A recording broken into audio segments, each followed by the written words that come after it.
c'est Pascal Tréfingui. Aujourd'hui, nous allons terminer notre question du Dajjal et de l'Antéchrist et de Mahdi, donc dans l'islam, et du grand monarque. Alors, est-ce que ce sont trois personnages différents? Évidemment, ce sont trois personnages différents. Donc, de quoi parle-t-on? On parle d'un grand monarque européen qui s'associera avec un grand pape, donc après un temps de tribulation, et donc il rétablira un christianisme authentique, c'est-à-dire avant sa falsification par le catholicisme romain à la suite de Saint Paul. On nous dit qu'il le fera en relation avec les musulmans, donc il ne sera pas en guerre contre l'islam. Au contraire, on nous dit que les religions concorderont de nouveau, les trois religions. Je rappelle que sous la monarchie française, les meilleurs amis de la France étaient les Ottomans, des rois de France, et que depuis Charlemagne, en fait, il y avait eu un accord territorial qui avait été scellé à Poitiers, donc une division territoriale, et il n'y avait pas de guerre contre l'islam. Il y a eu un problème à un moment pendant les croisades avec les lieux saints, mais c'est une affaire qui a été montée par des usuriers de Venise qui en ont profité parce qu'ils voulaient tordre le cou à l'Empire romain d'Orient, qui en a fait d'ailleurs les frais. Donc si vous voulez, une autre fois, on reviendra sur la croisade, sur ses véritables motivations et sur ses conséquences. Il y a eu des conséquences heureuses, c'est que Saint-Louis a été initié à l'ésotérisme islamique et que les Tunisiens ont joué leur rôle de transmetteurs de la connaissance judéo-islamo-égyptienne. Alors ensuite on a Dajjal, Messie al-Dajjal, alors c'est-à-dire l'Antéchrist, que la Bible nous en parle aussi. Elle nous dit c'est le fils de la perdition, c'est un menteur, c'est un imposteur, et c'est lui qui s'attira sur le trône de David, et il ira jusqu'à se proclamer roi et Dieu lui-même en personne avec son Ashéra. Et puis on a un troisième personnage qui est Messie al-Mahdi, qui est donc un grand guerrier musulman, dont les chrétiens parlent aussi, puisqu'il apparaît dans l'Apocalypse de Saint Jean. C'est le grand guerrier sur son cheval blanc, qui s'appelle fidèle et véritable. Donc il sera fidèle à l'islam, à la foi, et il sera véritable, c'est-à-dire qu'il n'y aura que du vrai en lui, et il mènera une mission donc de vérité. Alors nous allons commencer par l'Antéchrist sur les chrétiens. Alors que nous apprend-on de lui? On nous apprend d'abord qu'il est un leader religieux, et non pas un leader politique. Religieux à notre époque, ça pourrait être par exemple le chef d'une église, par exemple l'église d'Angleterre, l'église anglicane, ou ça pourrait être aussi quelqu'un qui investit dans l'humanitaire, dans la nouvelle religion qui est l'humanisme. Donc voilà le chef religieux, quelqu'un qui prônerait, par exemple sous l'égide de l'ONU, une sorte de nouvelle religion humaniste qui placerait l'homme en son sein et qui se déclarerait le chef de file de cette église humaniste. D'autre part, on nous dit qu'il apparaîtra comme le Christ au nom il apparaîtra comme le Christ pour plusieurs personnes. C'est-à-dire qu'il y a plusieurs personnes pour qui il apparaîtra comme un sauveur. C'est-à-dire il sera séduisant, il sera charismatique, il sera gentil, il ira vers les anciens soldats pour leur apporter des nouvelles technologies pour remplacer leurs membres, il ira vers les enfants affamés, etc. Il ira vers les pauvres, il singera exactement, il fera des miracles aussi, il singera toutes les choses que fait le Messie. Alors il y a un élément qui est très important qui vous permet d'évacuer toutes les... Alors ce critère il est très clair, il est dit dans le deuxième épître de Jean, verset 7, il dit il reniera le retour de Jésus en chair. Or ce que nous les églises évangélistes et en particulier les témoins de Jéhovah, c'est que soit Jésus reviendra sous la forme d'un esprit, non pas sous la forme d'un homme né d'une femme. Et on nous dit aussi que Jésus, lors de son retour, en fait, il sera une entité collective, c'est-à-dire qu'il n'y aura pas de venue du Christ. Ce que disent les témoins de Jéhovah, il ne viendra pas en personne, et les églises évangélistes, il viendra comme un esprit surnaturel. Or, le critère que nous a donné Saint Jean l'apôtre, c'est justement ça, il aura un corps physique, il sera touchable et palpable, ce qui veut dire qu'il aura une mère humaine et un père, sans doute non humain, puisque Jésus n'avait pas de père humain, mais il avait une mère qui était juive. Donc ça veut dire que le Messie, en fait, sera un juif, il sera né d'une mère juive et de l'esprit. Ce qui a été Jésus lors de sa première venue, ça ne changera pas lors de la deuxième venue. Que sait-on de l'Antéchrist? Il rejettera les lois divines, c'est-à-dire les lois naturelles, les lois de la nature, il les rejettera. Il voudra se croire au-dessus, par exemple gérer le climat, gérer les séismes, la biologie, par la génétique, en fait la chimie. En fait, il se prendra pour un vrai petit dieu du laboratoire, et puis il voudra tout faire de façon artificielle. Alors, ça veut dire qu'aussi il rejettera la Torah. Ça veut dire que cet antéchrist, il peut pas être un juif. Parce que ce qu'on sait de cet antéchrist, c'est que non seulement il rejettera les lois divines, c'est-à-dire les lois naturelles, mais il rejettera aussi la Torah. C'est-à-dire que c'est quelqu'un qui rejettera les lois de Moïse, donc qui ne souhaitera pas les appliquer, ce qui veut dire qu'il ne sera pas de religion juive, il sera d'une autre religion. Et pour ma part, je pense qu'il sera chrétien à son origine, c'est-à-dire que l'antéchrist sortira du christianisme, ce qui somme toute est une conséquence assez logique, le satanisme faisant produire le contraire des choses. Donc quand on a du rouge, le satanisme le transforme en bleu, et quand on a du blanc, il le transforme en noir, et ainsi de suite. Donc une des pistes, en fait, c'est que l'antéchrist sera donc le chef d'une église à tendance chrétienne, et il sera lui-même chrétien. On sait aussi de lui que de cet antéchrist qu'il persécutera les autres chrétiens, les autres formes de christianisme. Alors par exemple, on voit tout à fait la persécution que la Banque d'Angleterre et les financiers de la City et de Wall Street ont mené contre les orthodoxes, c'est-à-dire les chrétiens orthodoxes ont été persécutés par la City de Londres et par Wall Street, donc à la demande de la famille d'Angleterre, de ce pool en fait de 13 personnes, et donc c'est les orthodoxes qui sont les vrais chrétiens, qui ont été persécutés. Après s'être occupés des orthodoxes avec la guerre de 14-18 et ensuite les 72 ans de communisme jusqu'en 91, ils ont décidé de s'occuper des catholiques. Et ils s'en sont particulièrement occupés avec la Première Guerre mondiale aussi, qui a déchristianisé l'Europe, avec le nazisme en fait, qui a été soutenu par les catholiques et qui a amené l'Église catholique dans l'impasse, puisqu'elle a soutenu un dictateur. Et d'autre part, cela nous fait un petit peu mieux comprendre le rôle de Benoît XVI et en fait de la réforme de Vatican II, qui est une apostasie totale du catholicisme traditionnel. D'ailleurs, Vatican II, c'est 2.0. Donc, ils ont décidé donc de revenir soi-disant au christianisme primitif, tout comme en fait les islamistes veulent revenir à l'islam primitif, de façon tout à fait littérale. Donc c'est ce qui a été fait par la réforme de Vatican II, c'est un retour littéral à la vie des premiers chrétiens. Et notamment, dans la réforme de Vatican II, en fait, c'est la volonté de transformer l'Église catholique non plus en autorité spirituelle associée au pouvoir temporel français et avec un pouvoir impérial en Europe, qui était le Saint-Empire romain germanique, mais en fait de faire de l'Église catholique une sorte d'église réformée, l'Église de Rome, en fait réformée, ce qu'elle est devenue. Donc ce qu'on ignore, c'est que la cheville ouvrière de la réforme de Vatican II, telle dans la direction qu'elle a prise, c'était Benoît XVI, qui, on doit plus le dire, a été élevé dans les jeunesses hitlériennes, qui faisait partie de ce groupe de théologiens du Rhin, qui, lorsque la papauté Jean XXIII a voulu lancer la réforme de Vatican II, la réforme conciliaire, pour l'adapter tout simplement l'Église à la modernité, au temps, en fait, il y a un jeu qui a été joué très fortement par cette église du Rhin, par ce groupe de théologiens du Rhin, ces théologiens allemands, dans lequel il y avait Benoît XVI, et qui lui, on le dit assez ouvertement au Vatican, a fait la pute en fait entre les deux camps, et s'en est trouvé récompensé en devenant lui-même pape. Alors malheureusement pour lui, la prophétie de Fatima, elle est claire. Donc ce pape apostat, qui est Benoît XVI, il sera attrapé par les musulmans et il sera torturé.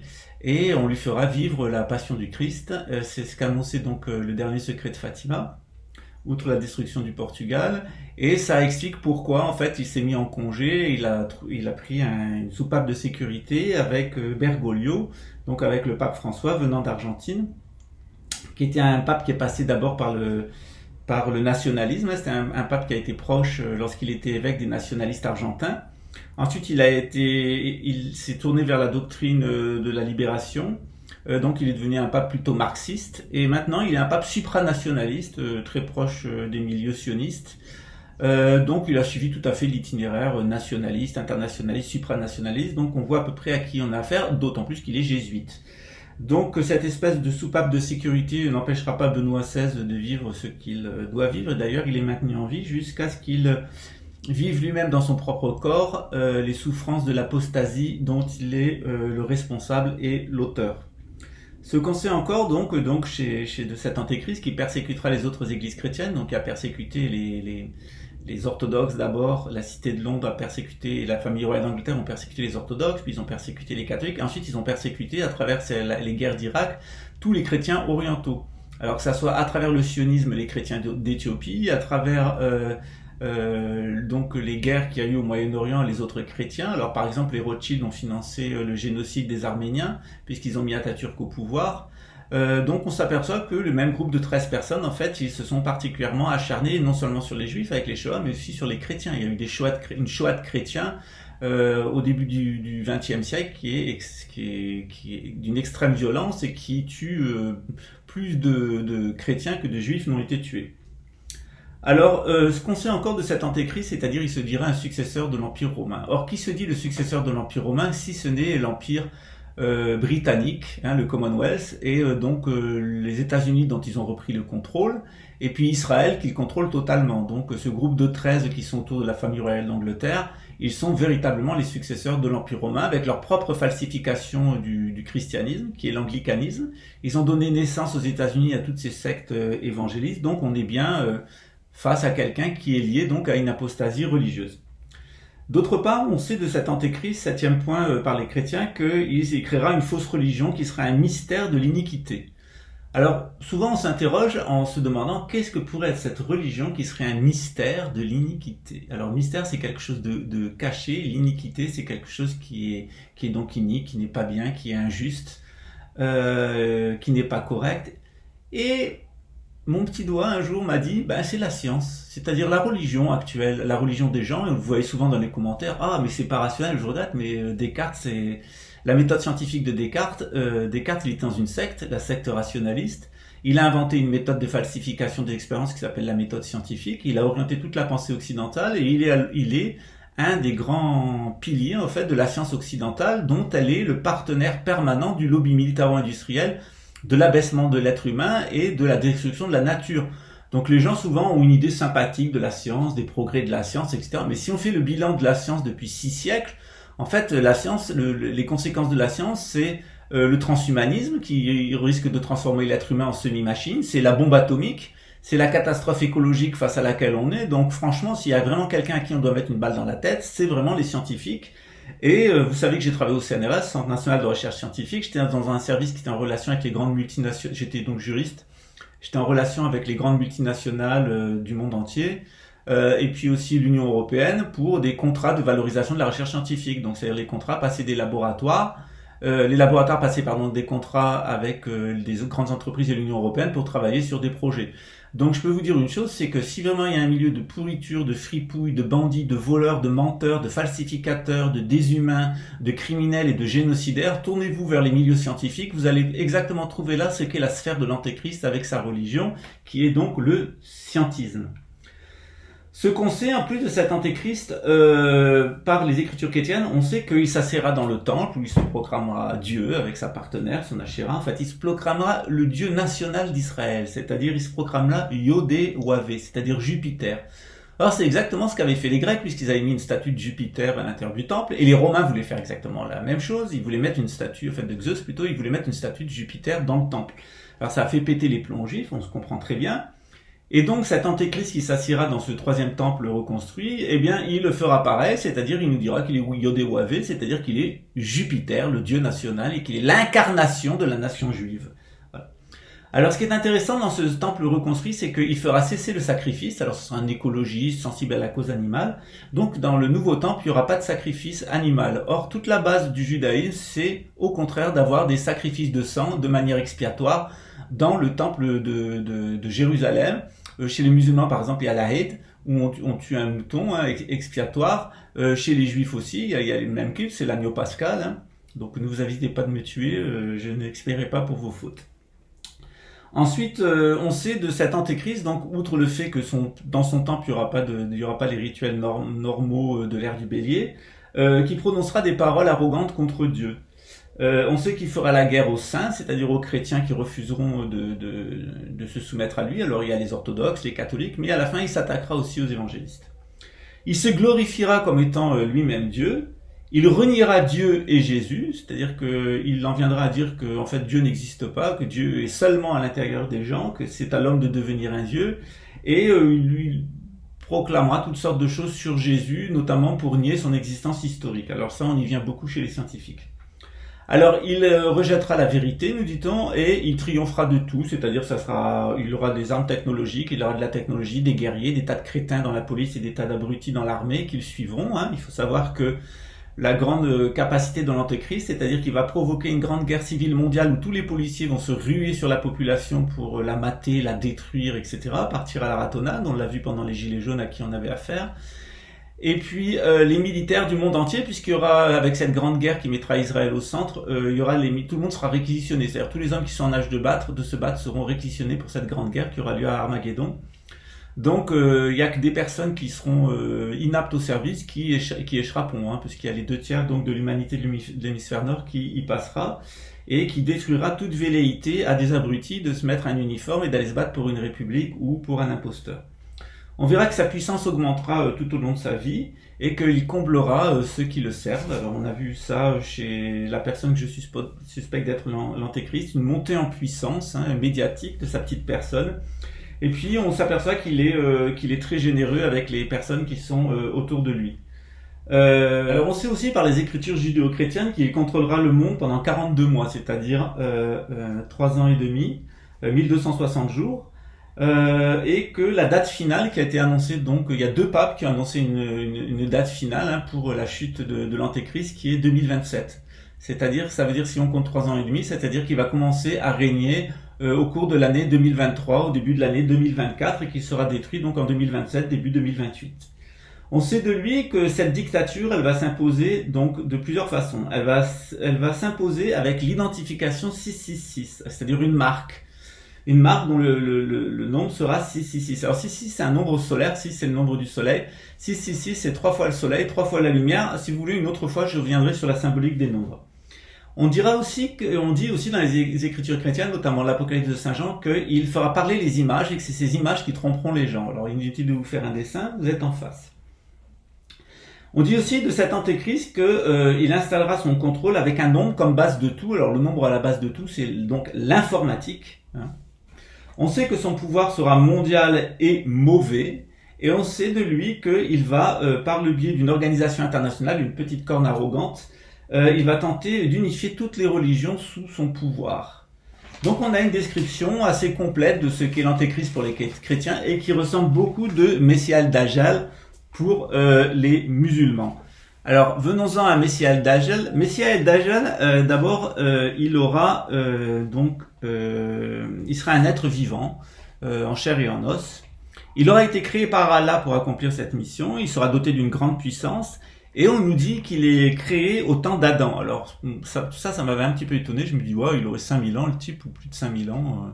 Comment se fait-ce? Et puis en fait, en relisant Ibn Arabi, donc la sagesse des prophètes, je me suis intéressé en particulier à la sagesse d'Adam. Donc qu'est-ce qu'était la sagesse d'Adam, la sagesse primordiale, avec ses 32 lettres, lui qui avait accès à l'arbre de la connaissance du bien et du mal. Et je me suis aperçu en fait que dans la sagesse d'Adam, en fait, il y a 2 sagesses. La sagesse des nomades que je vous ai décrite et la sagesse des sédentaires que je vous ai décrite. Or, ce qu'on s'aperçoit du temps d'Adam, c'est que y a un sédentaire qui est un criminel. Et ce criminel, c'est Caïn. Donc, ce que l'on veut dire quand il est de l'âge d'Adam, on veut dire qu'en fait, la pensée de Messie al-Dajjal, elle sera une pensée caïnite, directement issue de Caïn. Or, qu'est-ce que c'est que Caïn? Caïn est un sédentaire entouré de nomades. C'est-à-dire, il y a Caïn qui est le sédentaire et autour de lui, il y a des nomades, Adam et Ève et son frère Abel. Et donc Caïn, il est le premier sédentaire, le premier agriculteur, et donc normalement il ne peut pas être roi. Ce serait un roi maudit, un mauvais roi. Donc, comme je vous l'ai expliqué dans le mécanisme entre les nomades et les sédentaires, donc on voit tout à fait que Messie al-Dajjal sera un sédentaire. Il viendra donc d'une famille de sédentaires, une famille royale, qui a un lien donc avec les juifs, mais aussi les musulmans. On dit de lui qu'il aura une mission générale. Donc la mission générale de Messie al-Dajjal sera de tester. Donc Messie al-Dajjal, il est ici pour tester les gens et on va en reparler à la fin de ce post. Il aura une mission spécifique qui est imiter Al-Massia, totalement imiter Al-Massia, et convaincre les gens qu'il est le Messie. C'est-à-dire il va convaincre les Juifs qu'il est le roi d'Israël, il va convaincre les chrétiens qu'il est du sang de Jésus, par exemple par Sarah, et qu'il est donc l'incarnation de Jésus. Et puis il va essayer de convaincre les musulmans, et de la même façon qu'il est donc le Messie attendu par les Juifs, et il est donc le retour de Jésus. Donc il va essayer de tromper les trois niveau de croyant. Alors ce qu'on sait de lui, c'est qu'il se présentera à la porte des brebis, donc dans le temple de Jérusalem, c'est-à-dire où on fait rentrer les victimes pour les exécuter. Or on sait qu'il n'y aura plus de sacrifices dans le temple. Donc il se tiendra à cette porte, cela veut dire qu'il empêchera les brebis de rentrer. C'est-à-dire il empêchera les sacrifices à Dieu, les sacrifices à Allah, de l'Aïd, le sacrifice de l'agneau pascal, de la Pâque, et en souvenir de la sortie d'Égypte. Et puis il donc sera là, et il se mettra dans la porte, c'est-à-dire il empêchera le sacrifice à Dieu. Et donc la tradition musulmane, elle nous dit que en fait Jésus, lorsqu'il reviendra, il se manifestera à Damas, près d'une mosquée. Alors près de cette mosquée, il y a le corps de Ibn Arabi, qui est le plus grand maître spirituel de l'islam, à mon avis. Et à côté, il y a l'émir Abdelkader, qui est donc l'ancien émir d'Algérie, qui a demandé à être enterré près de lui. Alors je vous rappelle que l'émir Abdelkader, il a été franc-maçon et qu'il a été initié puisque Napoléon était un de ses amis. Saint-Louis, j'y reviendrai un petit peu plus tard puisqu'il y a un lien effectivement avec Saint-Louis. Donc ce qu'on nous dit encore sur Messie el-Dajjal, c'est que il sera un peu un Romain en fait. Il aura un lien avec les Romains, c'est-à-dire que il faut rappeler que les Romains, ils ont attaqué donc d'abord les Juifs, ils ont détruit la civilisation de Jérusalem. Après, ils ont attaqué les musulmans avec les croisades, ils ont attaqué le califat, ils ont attaqué l'Empire ottoman qu'ils ont détruit. Et ils ont empêché le califat islamique de se reconstituer en Inde grâce à leur agent, le Mahatma Gandhi. Donc, je vous avais expliqué cette histoire. Donc ce Dajjal, en fait, il sera tout à fait un Romain. C'est-à-dire que quelqu'un qui est un Romain, il peut pas véritablement être juif. C'est-à-dire, on a vraiment beaucoup d'indications pour montrer que ce sera une personne chrétienne, impliquée au sein d'une église chrétienne, qui sera pour la science, l'humanisme, qui dira publiquement protéger les animaux, qui sera contre les sacrifices animaux, qui sera chrétien. Donc il y a quand même beaucoup d'éléments qui ramènent vers Harry d'Angleterre. Voilà, je pense avoir fait un petit peu le tour pour vous expliquer ma vision des choses et pourquoi je suspecte Harry donc d'être l'antéchrist. Alors vous savez qu'il y a des choses qui sont en train de se passer autour de Harry en ce moment et j'ai commencé à en parler avant que ça se passe. Alors mon idée en fait est la suivante, et que la couronne d'Angleterre est en train de nous faire gober un arrangement par lequel William prendrait la partie politique de la succession de la couronne et Harry prendrait la partie plutôt philosophique, humanitaire, religieuse. Il faut savoir que Harry il est au dernier degré du rite d'York et que sa présence aux États-Unis signifie sans doute qu'il va être initié à tous les degrés du rite écossais dans la structure américaine. Et c'est sans doute pas du tout étonnant de voir Harry au Canada et aux États-Unis. On le verra de plus en plus là d'ailleurs, puisque l'Antéchrist sera en fait préparé pour cette guerre mondiale. Donc s'il y a une bombe atomique qui explose sur l'Angleterre, comme nous le dit Alois Erlmeyer, et que c'est la fin donc de la famille royale d'Angleterre, il serait le grand survivant qui repartira à la conquête, aimer des foules, etc. Donc il y a quand même une petite musique qui commence à trottiner dans la tête des gens, avec un capital de sympathie pour Harry, pardon. Mais si on s'intéresse un petit peu plus à Harry, ce que j'ai fait, qu'on regarde tous les interviews qui ont été données par les gens qui sont autour de lui, il ne donne pas l'impression d'être une bonne personne. Hein. Outre s'être déguisé en nazi, il a fait quand même pas mal de déclarations racistes. C'est quelqu'un qui était en Afghanistan. Or, on sait que l'Antéchrist passera par Messie el-Dajjal passera par l'Afghanistan. Donc, il y a quand même beaucoup de choses. Il y a quand même toute une musique autour de Harry qui ne sent pas du tout bon. Alors maintenant, je vais parler un petit peu plus personnel. Vous vous souvenez que depuis pas mal de temps, j'étais au courant de la série Almacia. Alors d'abord, je tiens à dire que je savais depuis le début le propos du réalisateur.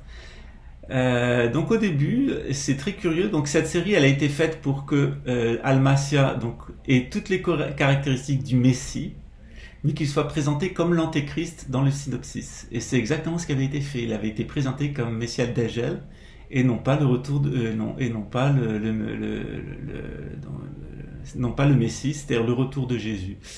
Alors, ce qui est assez intéressant dans cette chose, c'est que cet élément, il a été gommé avant la sortie du film sur Netflix, et je me suis amusé depuis peut-être début décembre à investiguer tous les sites internet avec des vidéos, en particulier de musulmans. Alors la plupart d'entre eux, j'ai relevé, donc j'ai étudié 40 sites. Il y a 38 sites qui ont parlé de la série avant même de l'avoir vue. Tout ce qu'ils disent sur la série est faux, c'est-à-dire quelqu'un qui a vu la série s'aperçoit que sur les 40 vidéos, il y a 38 menteurs qui n'ont pas vu la vidéo, enfin qui n'ont pas vu le film, et qui mentent sur le contenu de la série. Alors sur les 40 vidéos, il y a à peu près 35 musulmans, hein, donc j'ai fait un petit peu exprès pour échantillonner. Qu'est-ce qu'on nous dit encore? Au final, 100%, les 35 sites qui sont tenus par des musulmans disent que c'est un blasphème, que ce qu'on nous montre c'est Messie al-Dajjal, etc.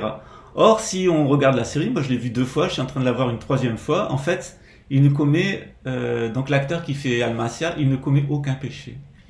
Il n'affirme jamais, il soigne les gens autour de lui, comme Jésus lors du retour, il enseigne les foules, il a une nouvelle forme d'islam, et c'est très clair puisqu'il ne prie pas en se prosternant, mais il a une méditation qui est plutôt de type bouddhiste. Vous le noterez en regardant le film.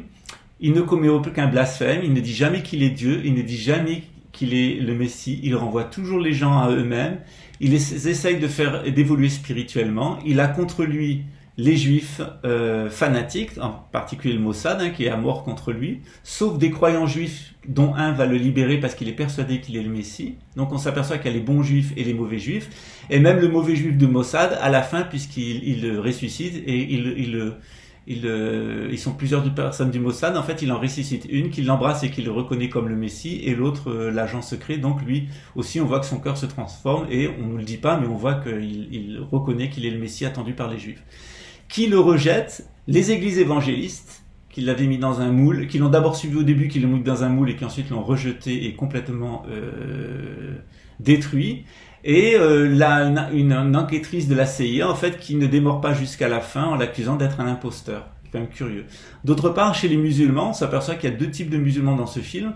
Donc il y a les gens qui appellent donc à l'union de toutes les religions, à l'accueil du Messie, à la paix sur terre sous la conduite de Messie et à l'amour universel en arrêtant le combat nationaliste entre arabes et israéliens ou le combat sectaire entre religieux juifs et religieux musulmans. Et chrétiens.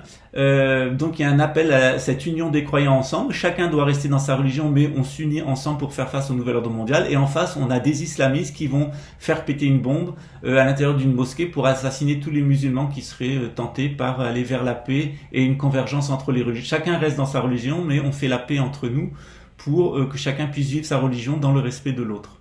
Ce qui, je pense, était le plan de Jésus et de Mohamed d'ailleurs, et de Moïse.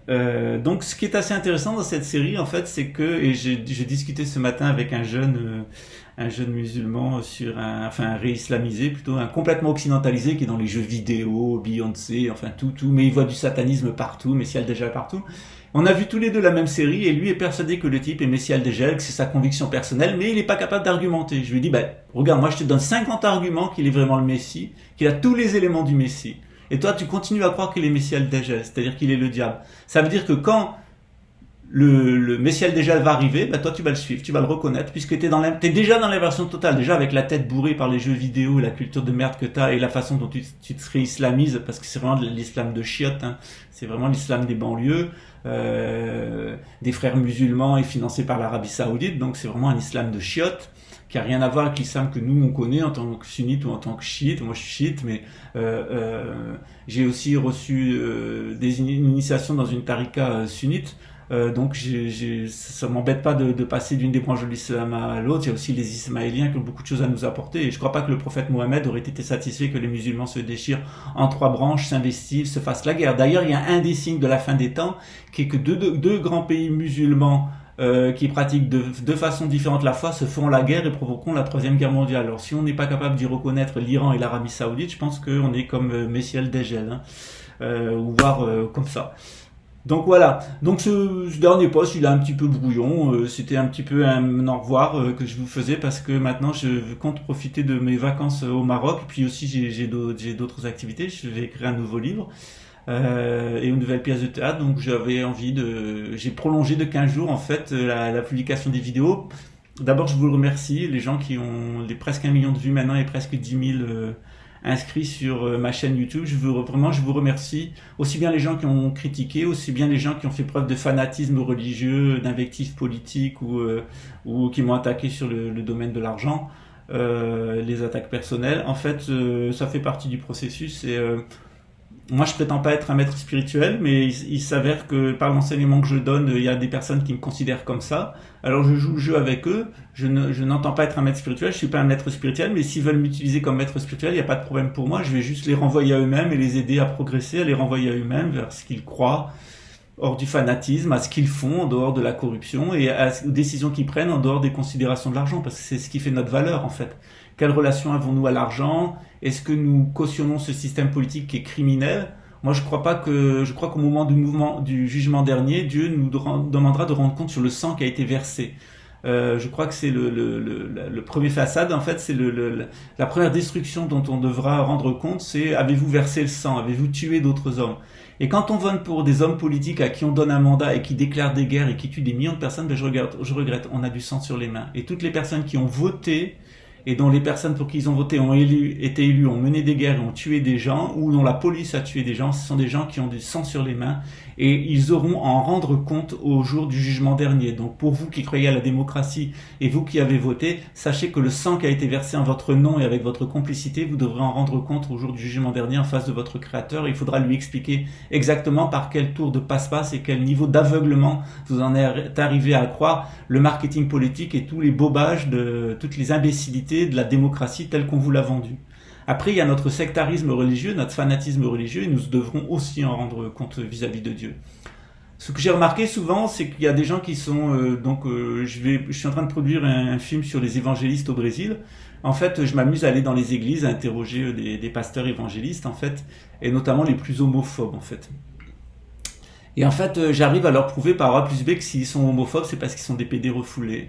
Et qu'ils veulent interdire aux autres ce qu'ils s'interdisent à eux-mêmes et qu'ils se servent de la religion comme prétexte et qu'il ferait mieux de sortir de l'église, de régler leurs problèmes d'homophobie, puis après, s'ils le veulent, de re-rentrer dans l'église, mais en tout cas de ne pas infecter l'église, les églises chrétiennes avec du shopping fait dans la loi du Lévitique, parce que si on va chercher la condamnation des homosexuels dans le Lévitique, alors on doit prendre tout le Lévitique.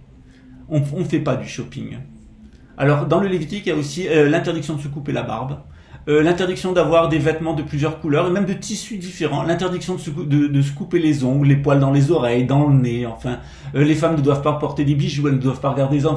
Lisez toutes les règles de la Torah et vous allez voir si les évangélistes qui aujourd'hui nous disent qu'ils sont des grands saints de Dieu parce qu'ils sont homophobes, comme si l'entrée du paradis c'était un trou du cul, qui sont des grands saints parce qu'ils tiennent des propos homophobes et qui complexent les gens qui sont homosexuels, on peut aussi utiliser d'autres éléments du Lévitique et leur prouver qu'ils n'ont rien à foutre dans leur église et appeler au meurtre contre eux, parce que les invectives qui sont faites en Afrique par ces espèces de débiles mentaux qui ont le crâne colonisé par le catholicisme romain ou l'évangélisme anglo-saxon, c'est-à-dire non seulement ils ont perdu leur religion, non seulement ils ont perdu leur argent, leur culture, etc., non seulement ils se sont fait laver le cerveau par les occidentaux, mais en plus, avec des textes qui ont été proclamés il y a 4500 ans dans le désert, ils se servent d'un élément qu'ils ont pris pour pousser d'autres Africains à tuer des frères, des sœurs, des voisins, des voisines.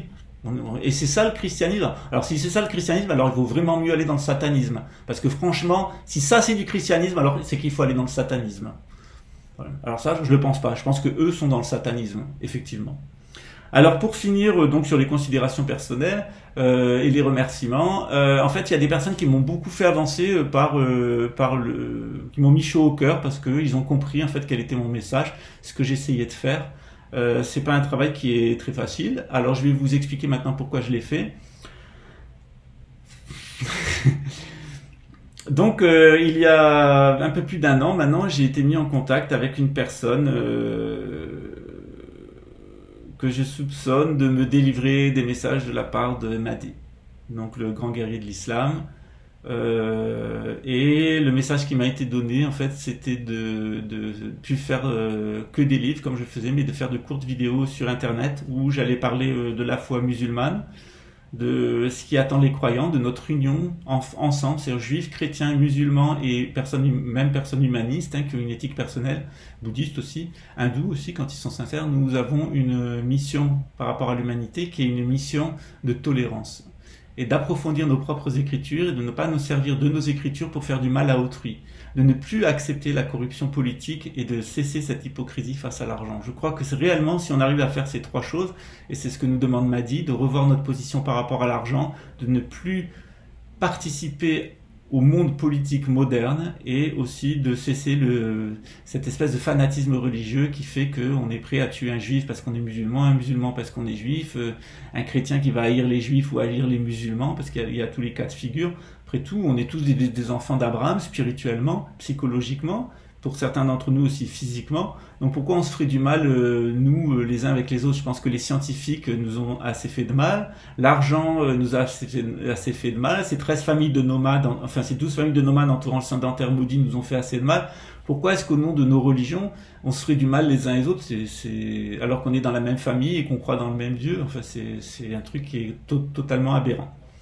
Alors certaines personnes ont pu voir aussi que j'avais un peu remballé des blédards qui venaient parce que alors il y a toujours des remarques. Alors c'est la même chose. Chez les fanatiques juifs, la façon dont je parlais d'eux est critiquée. Chez les fanatiques catholiques, la façon dont j'utilise le latin est critiquée. La façon dont je parle arabe est toujours critiquée. Alors un juif va me traiter de musulman, un musulman va me traiter de juif, un chrétien va me traiter d'apostat. Enfin voilà, c'est toujours la même chose. On n'est jamais assez juif, jamais assez chrétien et jamais assez musulman, même quand on connaît pas les écritures et qu'on suit en fait les prérogatives de ces écritures.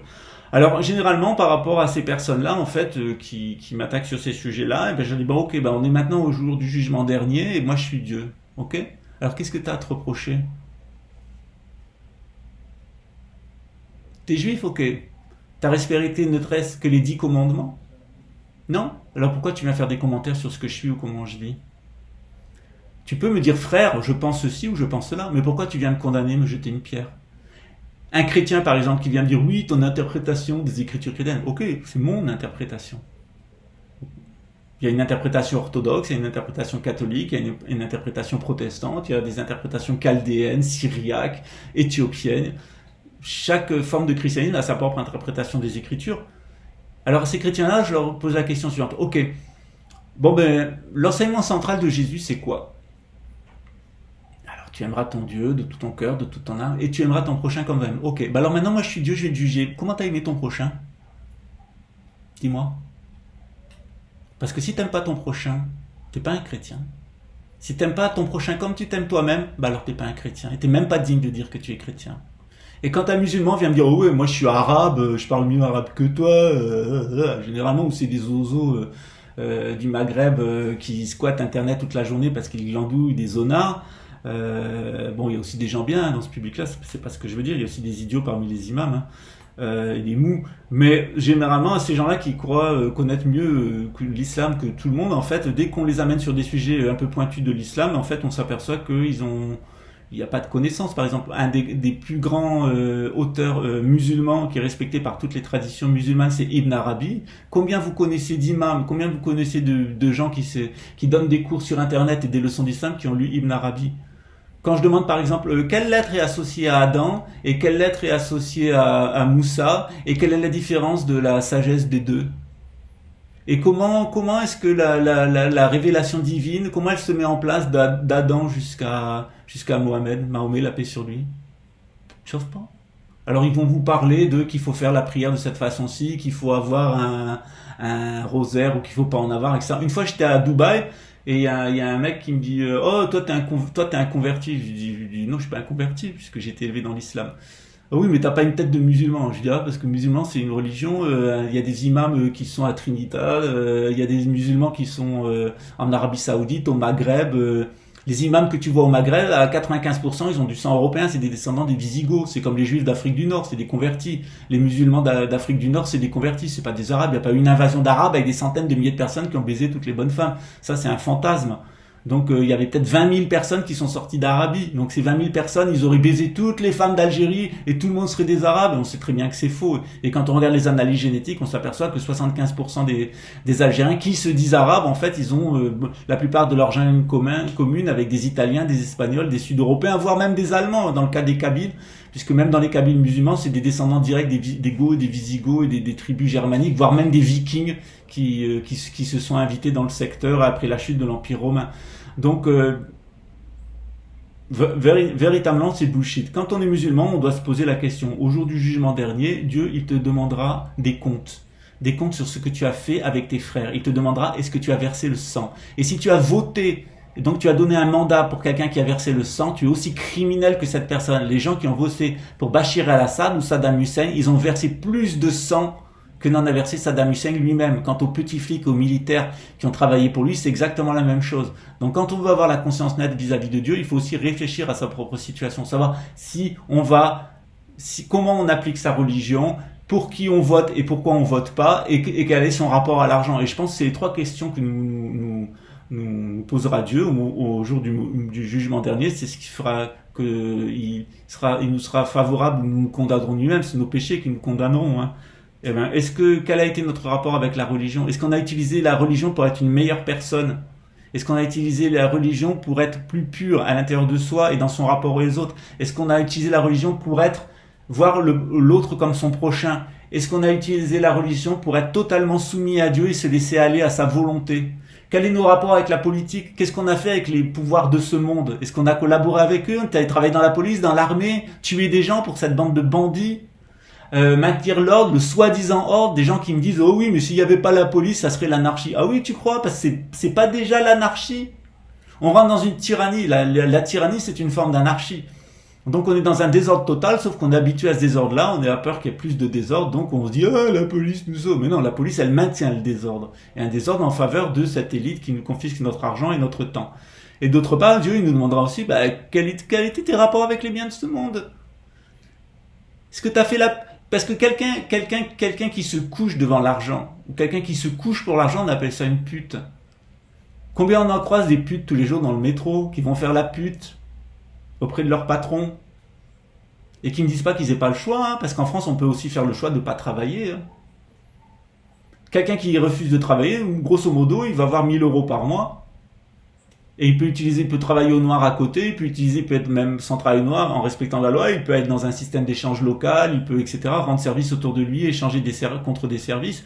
Donc, quelqu'un qui me dit je fais la pute parce que je suis bien obligé de gagner ma vie, non, tu fais la pute parce que tu as envie de faire la pute, et parce que tu places l'argent avant la réflexion, et que tu es dans un système et que tu veux pas réfléchir à ce système. Et ce système, il nous pousse, et c'est l'expérience de l'ashram d'Osho Rajneesh dans l'Oregon, de Bhagwan, c'est ça. Quelle est notre religion, quel est notre rapport avec la religion et le culte? Quel est notre rapport avec les pouvoirs en ce monde et quel est notre rapport avec l'argent? Alors après, on peut me dire que les homosexuels iront en enfer, que les juifs, il faut tous les tuer, que les musulmans, c'est tous des islamistes qui mettent des bombes, que les chrétiens ceci, les chrétiens cela. Mais la véritable question, c'est toi, qu'est-ce que tu as fait de ta vie? À quoi tu as collaboré? Quelle est ta relation avec la religion, donc avec Dieu? Quel est ton rapport avec les gens, avec le monde? Et quel est quel rapport tu as avec l'argent? Si t'es clair, si t'es net par rapport à ça, franchement, la Troisième Guerre mondiale et la Grande Guerre civile, qu'est-ce que tu crois? Même si tu meurs, t'es dans la faveur de Dieu. Et je pense que c'est ça qu'il faut, j'aimerais qu'il y ait une seule chose qui soit retenue, des gens qui ont suivi ces vidéos, c'est faites de Dieu votre ami. Parce que c'est le meilleur ami qui soit. Le meilleur ami qui soit, c'est Dieu.